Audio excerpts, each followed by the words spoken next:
찬송하겠습니다. 찬송가 92장, 새 찬송에는 없습니다.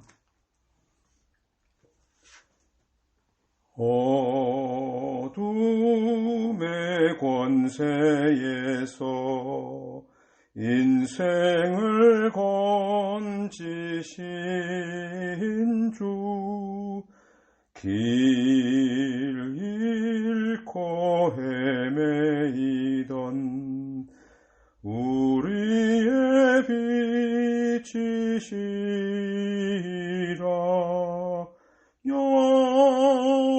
영원한 그 나라의 참모습 보이시고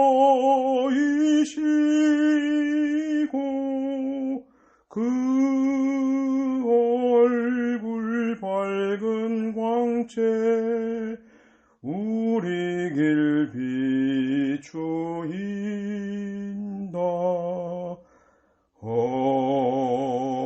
허무와 고독에서 인생을 건지신 주, 외로운 길 홀로 가는 우리의 친구시라.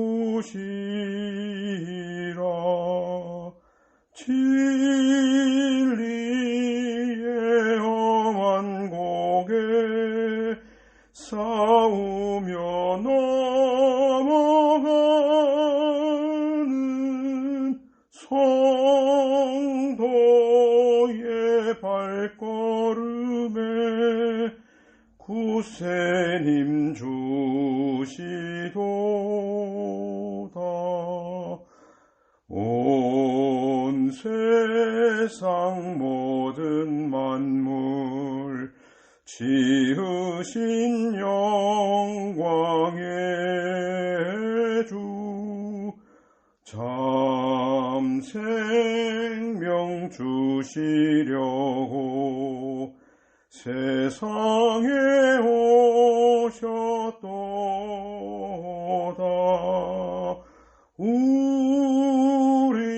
우리의 죄와 허물 대속해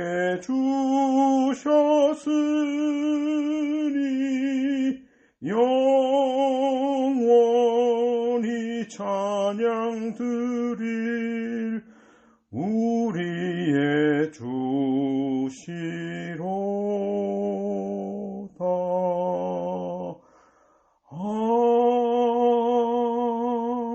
아멘.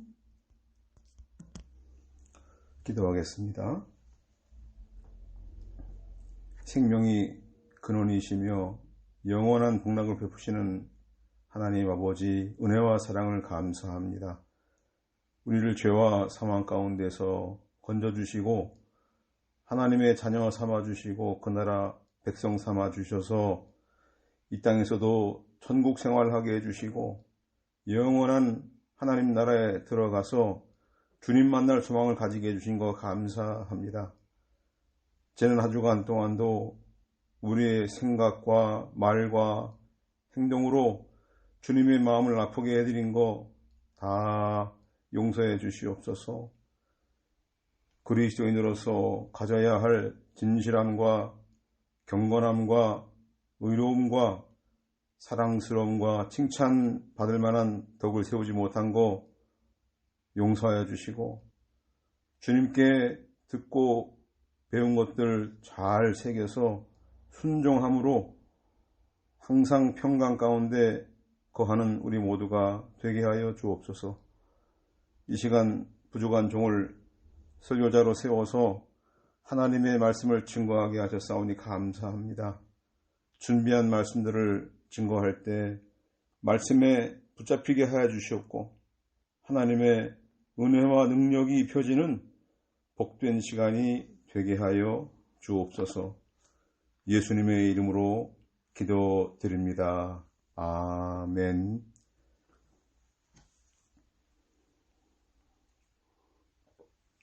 하나님 말씀은 빌립보서 4장 10절로 13절까지의 말씀입니다.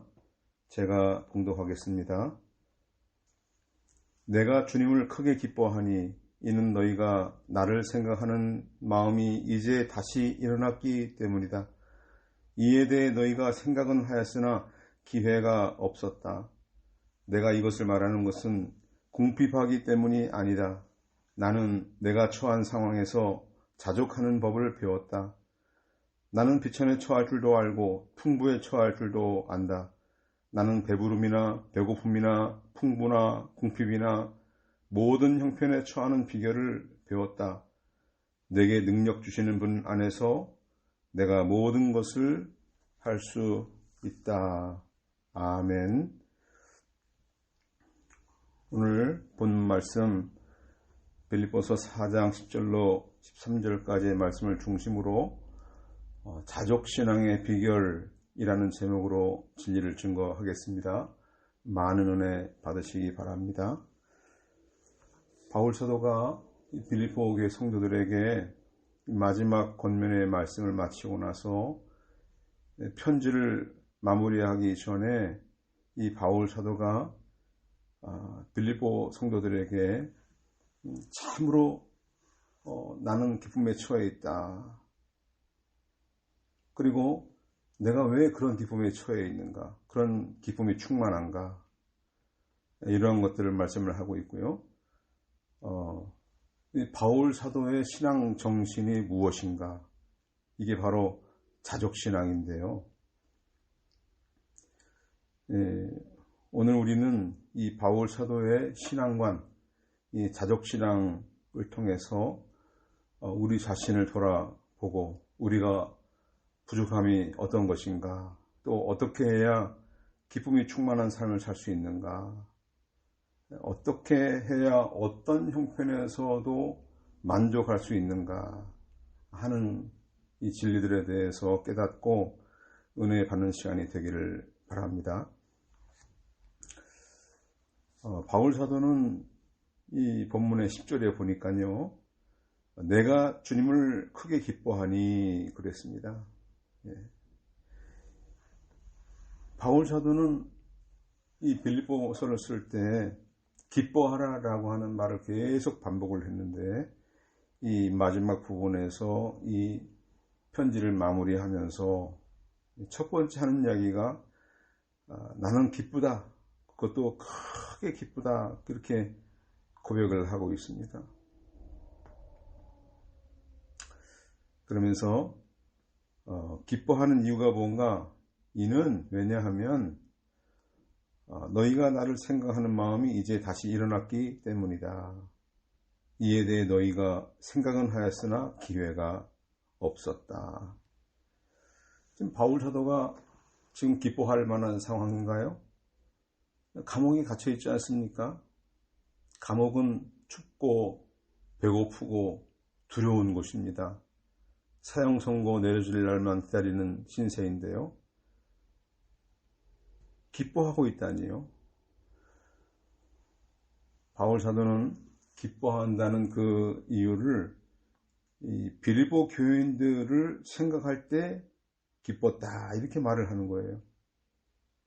그것도 기뻐하는데 크게 기뻐했다, 대단히 기뻐했다, 매우 크게 열정적으로 기쁨으로 충만해 있다, 이렇게 고백을 하고 있습니다.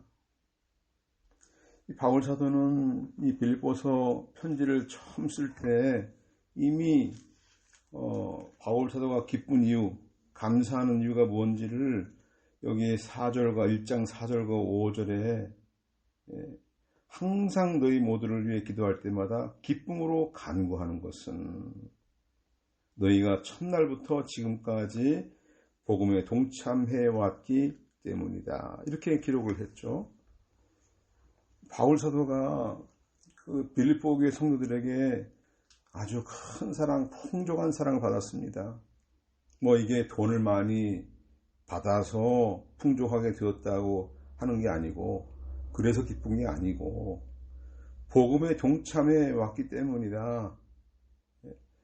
바울 사도가 빌립보 지역에 교회를 세우고 지금 감옥에 갇혀 있는 이 순간까지도 계속해서 이 빌립보 교회 성도들이 이 바울을 위해서 기도해 주고 물질로 후원해 주었다는 것 때문에 너무나 위로가 되었고 감사했던 것이죠. 이렇게 하나님의 일꾼들, 하나님 나라를 위해서 수고하는 종들이 계속해서 사역해 나갈 수 있도록 지원해 주는 일은 굉장히 귀한 일입니다. 이게 바로 주님을 기쁘시게 해드리는 향기로운 제물이기 때문이죠. 빌립보 교회 성도들이 바울 사도의 복음운동에 적극적으로 협력을 했습니다. 잘 도와주어서 결국은 바울 사도가 받게 될 상급을 빌립보 교회 성도들도 똑같이 받게 되었기 때문에 기쁜 것이죠. 우리는 예수님 말씀을 기억을 해야 되는데요. 마태복음 10장 42절 말씀, 내가 진정으로 너희에게 말한다. 이 작은 자들 중 하나에게 제자의 이름으로 냉수 한 잔이라도 마시게 하는 자마다 결코 자기 상을 잃지 않을 것이다. 하나님 나라를 세워가느라 또 그 뜻을 순종하느라 수고하고 고난당하고 어려움에 처했던 이런 일꾼들이 바로 작은 자죠. 이렇게 하나님의 종들에게 냉수 한 그릇이라도 대접한 일이 있다면 이거 다 기억하시고 그 하나님의 종들이 받는 그 상급을 동일하게 받게 된다는 말이죠. 구원운동에 협력한 사람들이 아무리 작은 자일지라도 이런 분들을 도와준 사람들 참 귀한 분들이죠. 예수님도 기뻐하시고 그 사람들에게 그 하나님의 일꾼이 받는 그 상급과 동일한 상급을 받게 된다는 말입니다. 성도들이 이렇게 적극적으로 후원해 주는 것, 주의 종들에게 큰 위로가 되고요, 격려가 됩니다. 그래서 맡은 사명에 박차를 가할 수 있게 되죠. 자, 이 바울 사도를 기쁘게 해준 것은 이렇게 자기를 후원해 준 것도 감사하지만 또 한 가지는 이 하나님의 종들이 복음을 증거하는 사역을 해오다가 이렇게 감옥에 갇혀서 그 사역을 하지 못하게 되었을 때 그 종들을 대신해서 복음 증거하는 일을 해준 거, 이것 때문에 기뻐했다고 그랬죠. 1장 14절에 보니까 많은 형제들이 나의 매임으로 인하여 주님을 신뢰함으로 더욱 겁없이 담대히 말씀을 전하였다. 이게 뭐 순전한 마음으로 했든 또 비뚤어진 마음으로 했든 전파되는 것이 그리스도이니까 그래서 나는 기뻐한다. 바울 사도는 참 넓은 사람이에요. 마음이 참 넓어요. 복음 증거되고 전파되는 것 때문에 나는 기쁘다 그랬어요.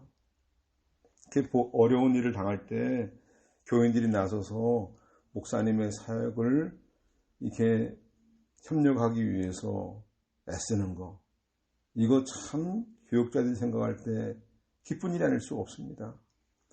자, 그런데 오늘 본문 말씀 보니까 바울 사도가 기뻐한 이유가 뭔가, 이는 너희가 나를 생각하는 마음이 10절 이제 다시 일어났기 때문이다. 네. 이제까지 빌립보 성도들과 바울 사도가 단절되었던 것 같아요. 어떤 이유인지는 모르겠는데 빌립보 교회의 소식을 바울 사도에게 전달해 주거나 또 그런 연보해 준 거, 그걸 보내주는 거, 이런 것들이 중단되었던 것 같아요. 그런데 그런 애정, 바울 사도에 대한 애정이 이제는 다 끊어지고 사그라들었는 줄 알았는데 다시 살아났다는 말이에요. 그런 애정이 다시 이렇게 살아났다. 여기에 다시 일어났다 이렇게 되어 있죠. 다시 일어났다. 다시 일어났다는 이 아네살레테라는 말, 이거는 싹이 움텄다, 번성하기 시작했다. 다시 자라기 시작했다. 이런 뜻입니다. 죽은 줄 알았는데 살아났다는 말이죠. 겨우내 잎이 하나도 없고 다 얼어 죽은 것 같은 나무들이 봄이 되면은 음이 터오르고 싹이 나오죠. 연두색 싹이. 그럴 때 얼마나 참 예쁜지 몰라요. 그럴 때 느끼는 그런 기쁨과 환희처럼 빌립보 성도들이 바울 사도에 대해서 이렇게 준비한 연보, 연보라는 말은 나누어서 남들을 돕기 위해 걷는 돈, 기부금이죠.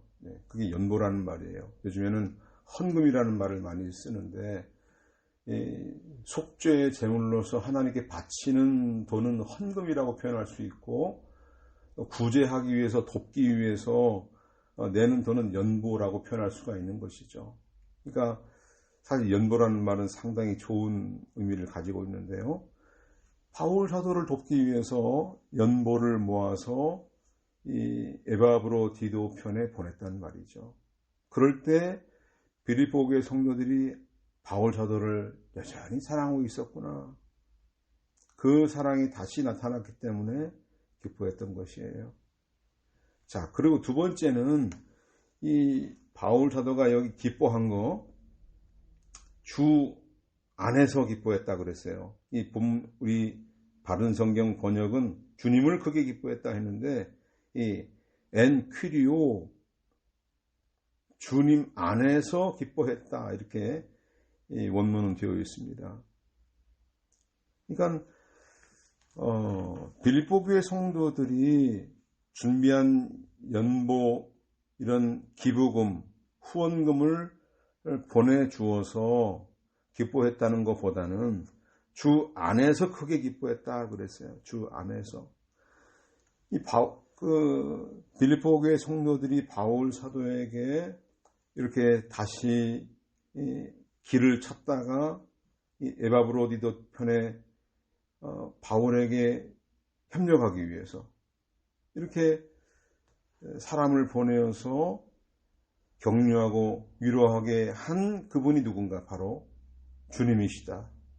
그리스도께서 그런 마음의 생각을 하게끔 감동을 주신 분이 그리스도다. 사람들을 보면은 우리는 기뻐하다가도 금방 상처 입고 실망하기 쉽죠. 그래서 언제나 그리스도를 바라봐야 되는 거예요. 그리스도 안에서 기뻐하는 기쁨이 참 기쁨이죠. 그 기쁨은 사그라들지 않습니다. 왜냐하면 그리스도께서 모든 상황을 다 알고 계시거든요. 필요에 따라서 잠시 중단되게도 하셔요. 또 어떤 때는 다시 연결해 주시기도 하시는 것이죠. 그건 그리스도 주님만 아시는 것이죠. 그리스도를 바라보면 실망할 필요가 없어요. 그런 사랑이 중단되었다고 해서 낙심할 필요도 없는 것이죠. 뜻이 있는 곳에 길이 있다는 말이 있지 않습니까? 우리 빌립보서 2장 13절 말씀에 너희 안에서 행하시는 분은 하나님이시므로 그분의 기쁘신 뜻을 위하여 너희로 자원하여 행하게 하신다. 바울 사도를 도울 마음을 갖고 있는데 방법이 없어요. 그건 이런 자발적인 마음, 이런 신앙, 이 뜻을 갖고 있으면 하나님 열어주시는 거예요. 그 빌립보 지역에서 로마까지의 그 먼 거리를 모든 위험을 감수하면서 이 사역을 대신 해줄 사람이 없을 때 에바브로디도가 나선 거예요. 아, 주님이 기뻐하시는 일이구나. 이거 내가 해야 되겠다. 내 모든 것을 다 내려놓고 내가 나서서 갔다 와야겠다 하고 자발적으로 나서는 일을 했다. 이렇게 함으로써 빌립보 교회 성도들의 그 사랑이 입증되었던 것이죠. 그래서 그렇게 감동을 주신 분, 그렇게 마음에 자원하는 마음을 주신 분이 바로 그리스도이니까 그 그리스도께 감사하는 마음이 생겼던 것이죠. 그런데 이런 감사와 기쁨은 단지 이 바울 사도가 경제적으로 어려워서 어려운 때 물질적인 도움을 받아서만 기뻐한 게 아니에요. 더 큰 이유가 있는데요. 11절과 12절에 보니까 내가 이것을 말하는 것은 궁핍하기 때문이 아니다. 나는 내가 처한 상황에서 자족하는 법을 배웠다. 나는 비천에 처할 줄도 알고 풍부에 처할 줄도 안다. 나는 배부름이나 배고픔이나 풍부나 궁핍이나 모든 형편에 처하는 비결을 배웠다. 어떤 상황, 어떤 형편에서도 만족하는 신앙, 스스로 만족하는 신앙, 자족하는 신앙이죠. 이것이 바로 이 바울은 자기 무슨 어려운 형편, 처지를 알리려는 마음이 없었어요. 왜냐하면 어떤 상황에서도 바울은 만족하고 있기 때문이죠. 이 자족신앙이라는 말은 이 환경의 지배를 받지 않고 이 자기 가진 것 가지고 만족하는 신앙이에요. 하나님이 나에게 현재 주신 것들에 만족하는 신앙이죠. 이 10절에서 이미 이야기했지만 주 안에서 기뻐했다고 했죠. 주 안에서. 그러니까 선물 때문에 감사하지만 물질적 후원을 해 주어서 도와줘서 감사하지만 이보다 더 큰 이유는 주 안에 들어갔기 때문에 기뻐할 수 있었고 감사할 수 있었다. 만족할 수 있었다. 자, 이런 모든 형편과 상황에서 만족할 수 있는 비결, 그거를 터득했기 때문이다. 여기 11절과 12절에 두 번 반복되는 그 동사가 배웠다. 자족하는 법을 배웠다. 11절에 12절에도 비결을 배웠다. 이렇게 기록을 했죠. 그 신앙의 비결, 어떤 형편에서도 만족하는 신앙의 비결을 완전히 터득했다. 체득했다. 이런 뜻이에요. 모든 형편이라는 것은 모든 일들, 모든 것들에서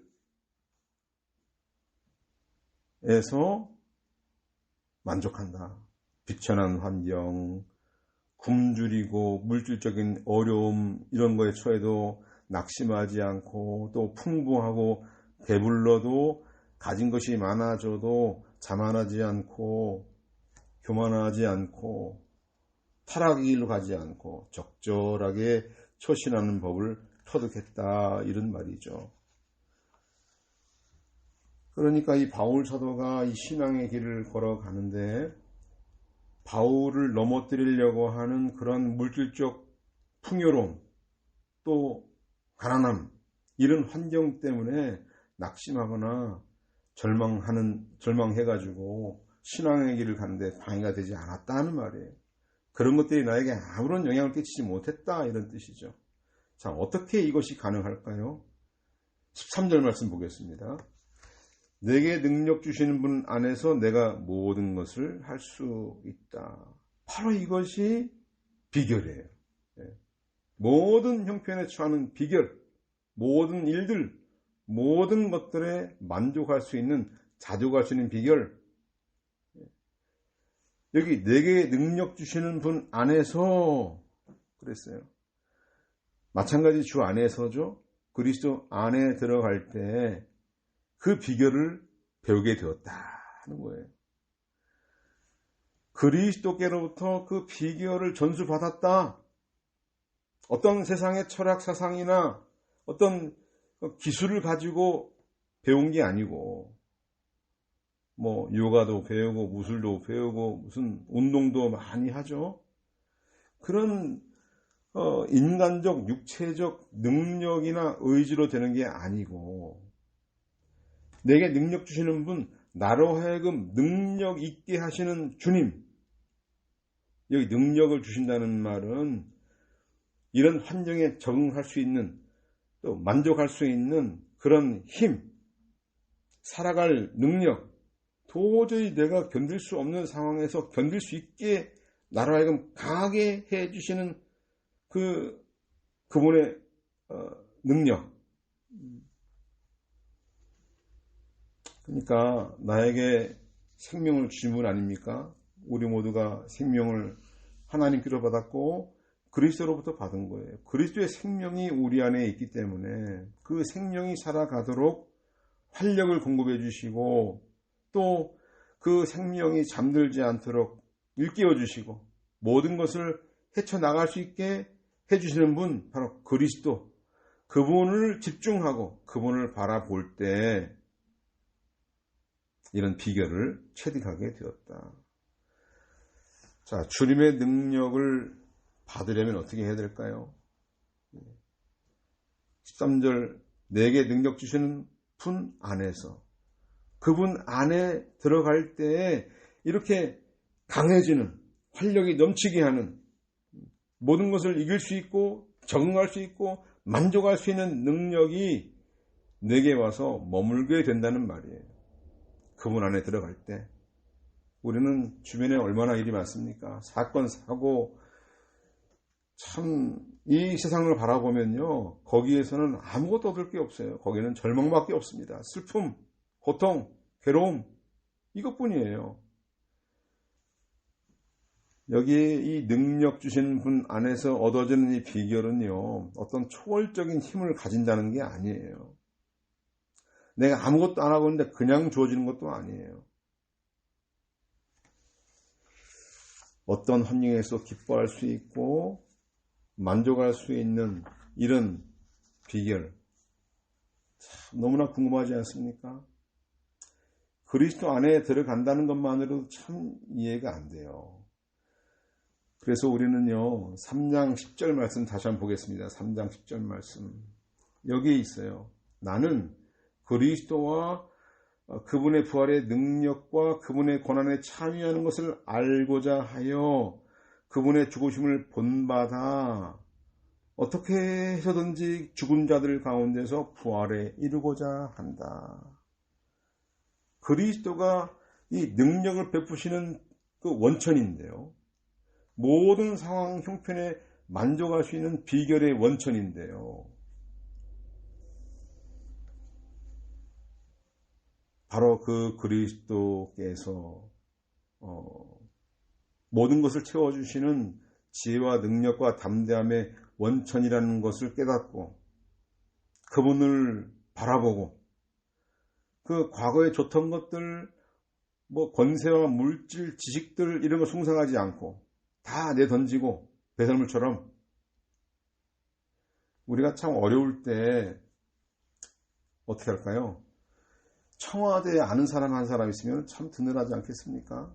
하다못해 구청에나 시청에나 아니면 저 말단 동사무소라도 아는 사람 한 사람 있으면 뭔가 좀 비빌 언덕이 되지 않겠어요?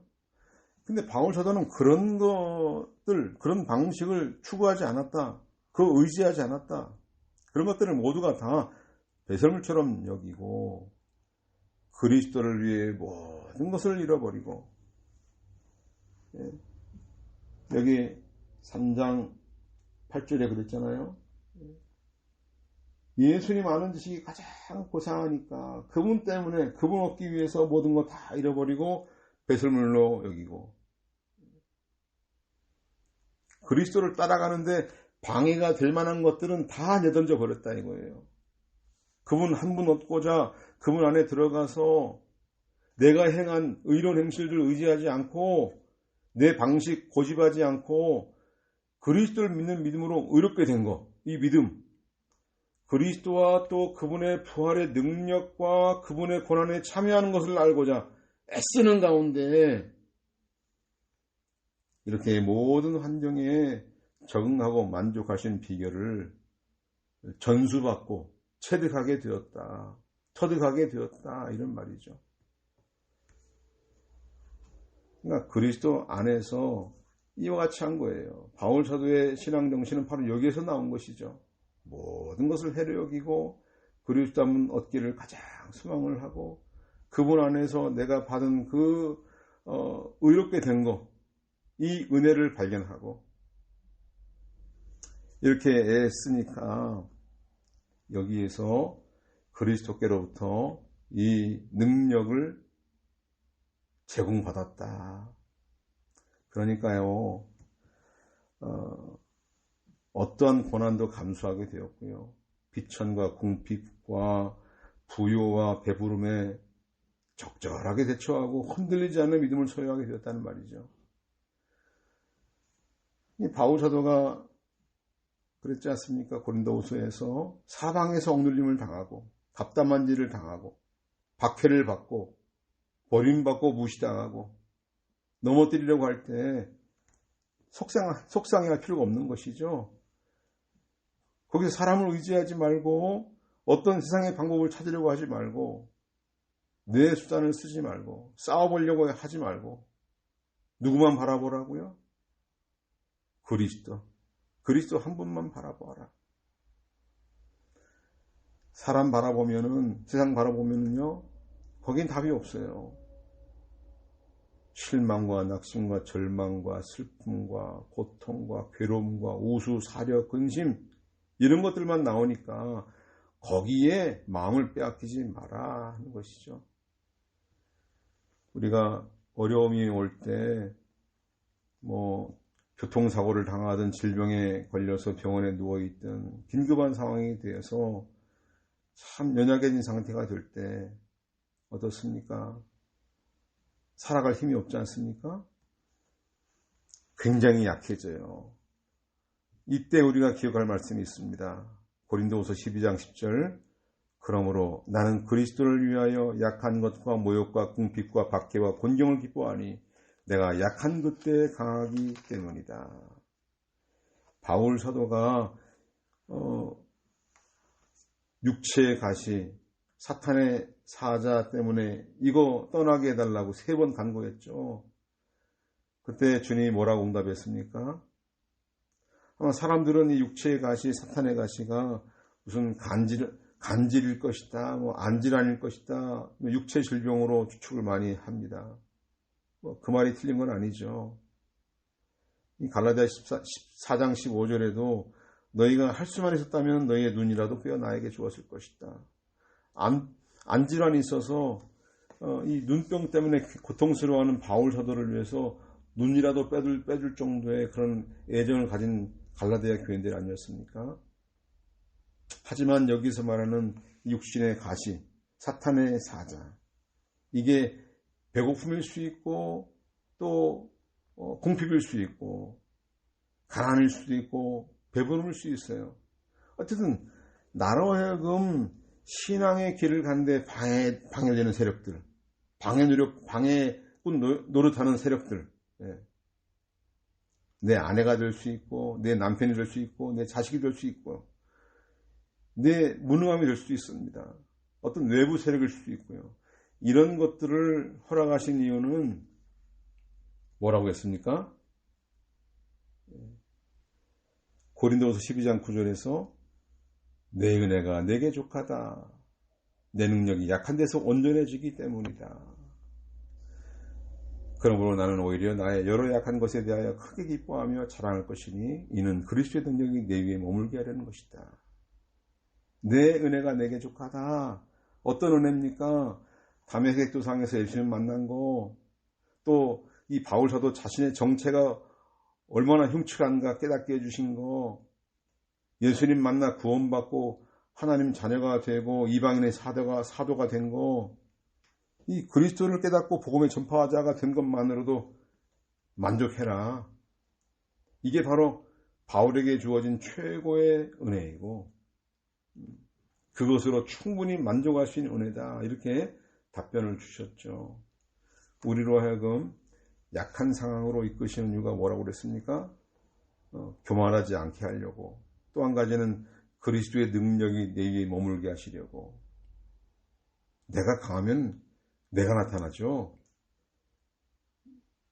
내 능력이 나타나는데 어떻게 그리스도가 나타날 수 있겠습니까? 그래서 그리스도께서 하셨다라고 말하게끔 하려고 약하게 하시는 역사를 베푸시는 것이죠. 우리가 강해지는 순간 그리스도의 능력이 떠나게 될 것입니다. 약한 것들을 자랑할 때 그리스도의 능력이 우리에게 머물게 될 것입니다. 자, 바울 사도는 오늘 우리에게 이 항상 기뻐하는 신앙, 주 안에 들어갈 때 가능하다. 다독신앙, 이거는 아무것도 하지 않고 그냥 주어지는 게 아니다. 우리가 만나는 여러 가지 어려움들, 갖가지 상황들 속에서 몸소 배워서 체득하는 거다 하는 것을 우리가 좀 배우게 되었어요. 중요한 것은 모든 환경을 이길 수 있도록 능력을 베푸시는 분이 바로 그리스도다. 환경에 지배받지 않고 영향받지 않는 비결은 바로 그리스도께 있다. 그리스도와 연합한 삶, 그분의 죽으심과 그분의 부활하심과 연합하는 삶, 그분의 고난에 참여하고자 힘쓰는 그런 삶, 우리 모두 이 그리스도께 붙잡히고 그리스도를 발견하고 그분의 부활의 능력과 고난에 참여하고자 죽으심을 본받아서 그리스도의 능력으로 다족신앙을 체득하는 저와 여러분 되시기를 간절히 축원합니다. 기도드리겠습니다. 긍휼과 자비를 베푸시는 주님, 암흑 같은 상황을 만날 때 기뻐하는 저희가 되게 해주시옵소서. 이런 시련들을 통해서 인내를 만들고 온전하고 구비하여 부족함 없는 인격을 만드시려는 주님의 계획 가운데 있음을 믿게 하여 주시고, 나를 넘어뜨리려고 찾아오는 비천과 궁핍과 풍부와 배부름, 어떤 상황에서든 이길 힘과 만족할 수 있는 그런 지혜와 능력을 베푸시는 그리스도 예수님을 바라보게 하여 주시옵고, 그분의 부활의 능력과 고난에 참여하고자 힘쓰며 그리스도의 죽으심을 본받아 나아가는 우리 모두가 되게 하여 주옵소서. 예수님의 이름으로 기도드립니다. 아멘. 찬송 부르겠습니다. 찬송가 410장, 새 찬송 310장입니다.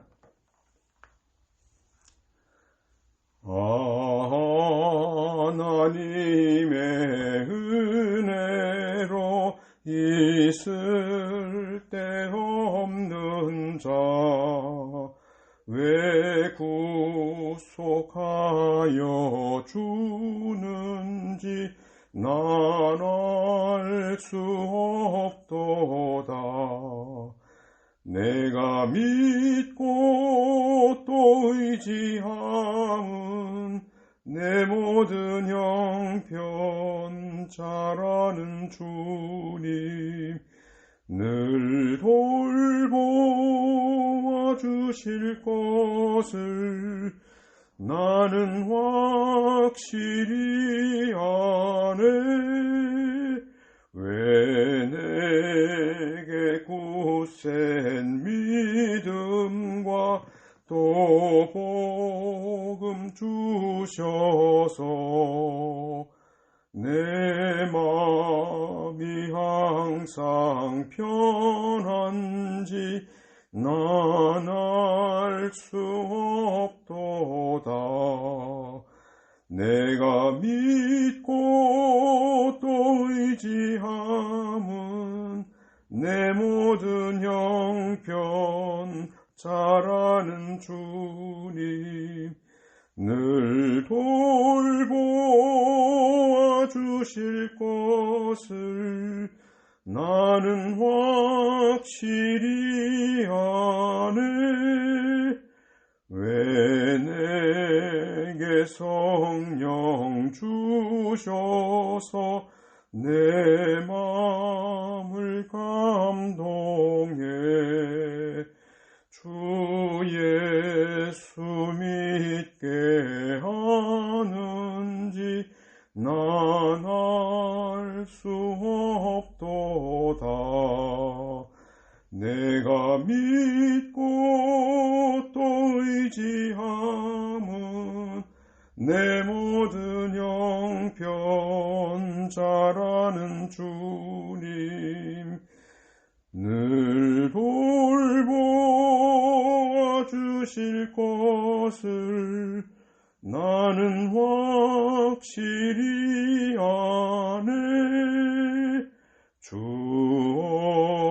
언제 강림하실지 옥밤에 옥낮에 또 주님 만날 그곳도 난 알 수 없도다. 내가 믿고 또 의지함은 내 모든 형편 잘 아는 주님 늘 돌보주실 것을 나는 확실히 아네. 축도하겠습니다. 지금은 우리 주 예수 그리스도의 은혜와 하나님의 사랑하심과 성령님의 교통하심이 오늘 주신 생명의 말씀을 듣고 순종하는 모든 성도들과 함께 있을지어다. 아멘.